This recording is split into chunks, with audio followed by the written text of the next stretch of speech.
Cool. Well, Mark, first of all, thank you so much for taking the time to chat. I really appreciate it. This is our chat number two. It is, Yeah, yes. well, of many to come. I know. Oh gosh, well, we'll see how it goes. Well, I love the hat, by the way. Oh well, there are bad hair days and there are bad hair days, and then there are I look like a baby orangutan hair days. Oh no, oh no, you look good. You look good. It beats my Justin Bieber Bull number two. Cool. So you've got some really cool stuff you're working on. Well, we finished the Gilles Villeneuve is production ready. Production molds are done and replicators are done, so we can start sending them out. And they are, I think I set them the same price as the previous head, so no Price increase. surprises there. Yeah. That's awesome. So what scales are first of all, what parts of Gilles are available, and Okay. What scales? Right now it's just heads. There is a full figure I'd like to do. It's a picture. He doesn't look very happy in this picture that I chose. It looks like he's got the front wing of the car stuffed in the cockpit of his Ferrari. But it's a nice sort of an active pose without being, crazy action packed, like leaping on the bonnet of your car kind of a thing. Very, very cool. Oh wow. That's just sort of a twinkle in my eye now. But the heads are ready. And we've got, and thanks to you, it's a slightly different setup. We've got just the bare head, and then he's in his Nomex hood, the balaclava, is that what you call it? Yeah. And then in the Bell helmet. So that is so awesome. Sorry, go ahead. I'm excited. I'm interrupting you. I'm so sorry. That's okay. I was just saying the scales are at this point are 1/32 and 1/24. Any chance in future of a 1/20th scale? Because I know Tamiya made some great. They made the 312 T3 in 1/20th scale, and they also made the 312 T4 in 1/12th scale. 1/12 is pretty big. Yeah. 1/20th. Well, with this new printer that I have, which is less expensive to operate and more reliable, I'm feeling a little more confident about branching out, and especially with my portrait sculptor kind of offline for a while. I need to sort of do more variations on a theme. So doing more scales of people I have is probably a way to expand the line without taxing Heidi's schedule too much. So yeah, well, because I mean, even because you've done Jim Clark in 1/20th. Jim Clark in 1/20th. The 1/20th with the beautiful like Tamiya and Ebro kits is attractive, and I've been getting some inquiries about 1/12th.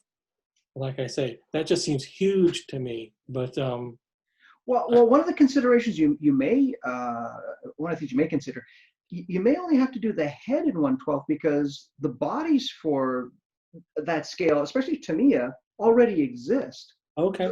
So you may only, especially for example, if I think of the Lotus 49 in 1/12 scale, there's a driver figure with a separate head. So you may only want to do Jim Clark in 1/12, for example, or for example, they do an M23 McLaren. So you may only, and Tamiya has a standing driver figure. You may only want to do James Hunt's head in 1/12. So Okay. if that may help. I mean, certainly from a material perspective to cast and so forth, that may help keep the cost where it should be. Materials and shipping too. And I did do, one of the inquiries was about John Surtees, and I did do a test print of just the, the sort of the usual 3-headed Yeah. screw Right. with the 1/12 John Surtees, and I thought, well, that's kind of cool. It's big, even that's a fair amount of resin, so I'd have to cut down the this part here would be a lot smaller because that's, a big useless chunk of resin at that size. So yeah, especially if it's just doing the heads, which I already have data for, I could get that out a lot more quickly. So. Yeah, no, I think that's it. Oh, that would be awesome. Oh my gosh, yeah. Because again, I thought immediately of Gilles in 1/20th because I of course have built the 312T3, and it's a great model, and there to me is constantly reissuing and improving the 1/20th line with photo etch parts. So there may be an opportunity there. Mm-hmm. Especially Mario Andretti, because they just did that recently with the Lotus 78 and 79. Oh. I'll have to look into that. Yeah. Yeah, so no, it's fun, but oh my gosh, yeah, no, the Gilles looks absolutely great, by the way. I mean, thanks. yeah, oh, yeah, very, very nice. Really interesting character to do. I don't know, call him a character is probably not right, but Well, he was a character. It really is very different now, isn't it? People like Lewis Hamilton are so serious about training, where, James Hunt's smoking cigarettes and sleeping around. his training was being sick just before the race.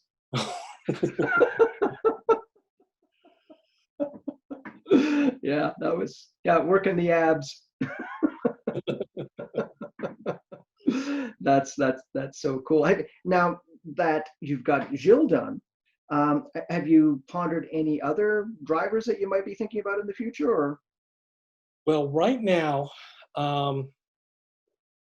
sort of on hold because of the sculptor situation. Although we talk about who we'd like to do a lot, but Heidi carving out the time is rather difficult right now. And I could try, but I don't want to disappoint the people. It's like, what the heck is that? I did complete Gilles. He was started by Heidi, just blocked out, and I finished him. So I thought, well, maybe I can. And also Denny Hulme. I did the Denny Hulme portrait. So yeah, as far as who to do, there's so many people have asked for. I'm gonna forget his name. He always wore a bow tie.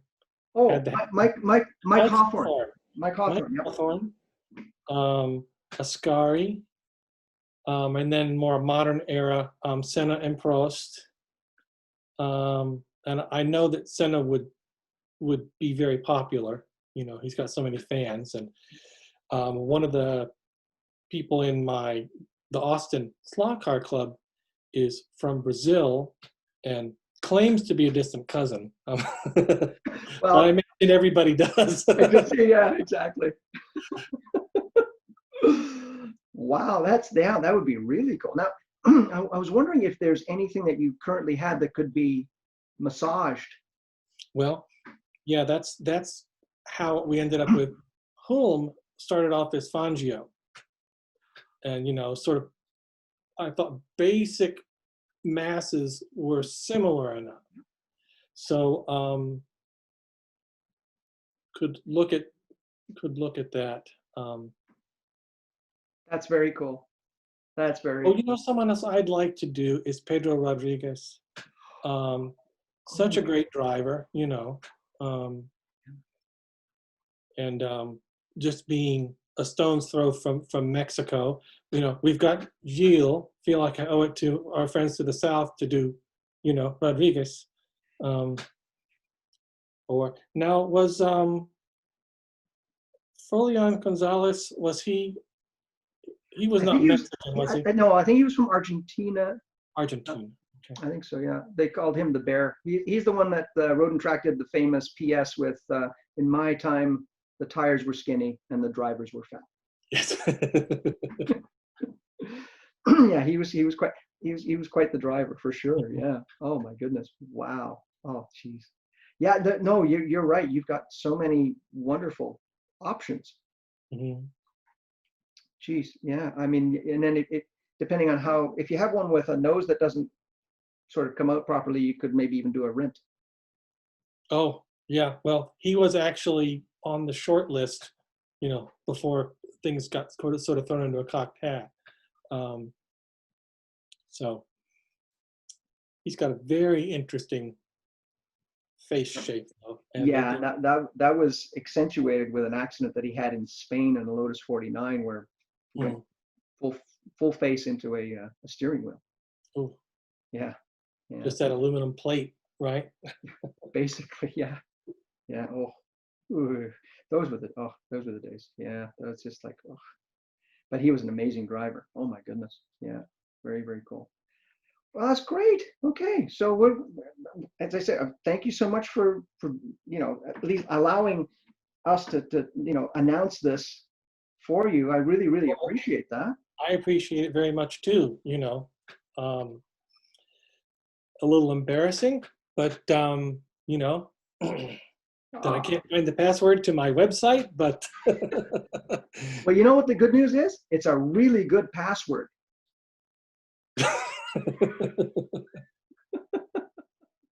All right, Mark. Thank you so much, man. Thank you. No, my pleasure. We'll talk soon. Take care. Bye-bye. Bye. I hope you enjoyed watching. If you did, please leave a comment, like, and subscribe.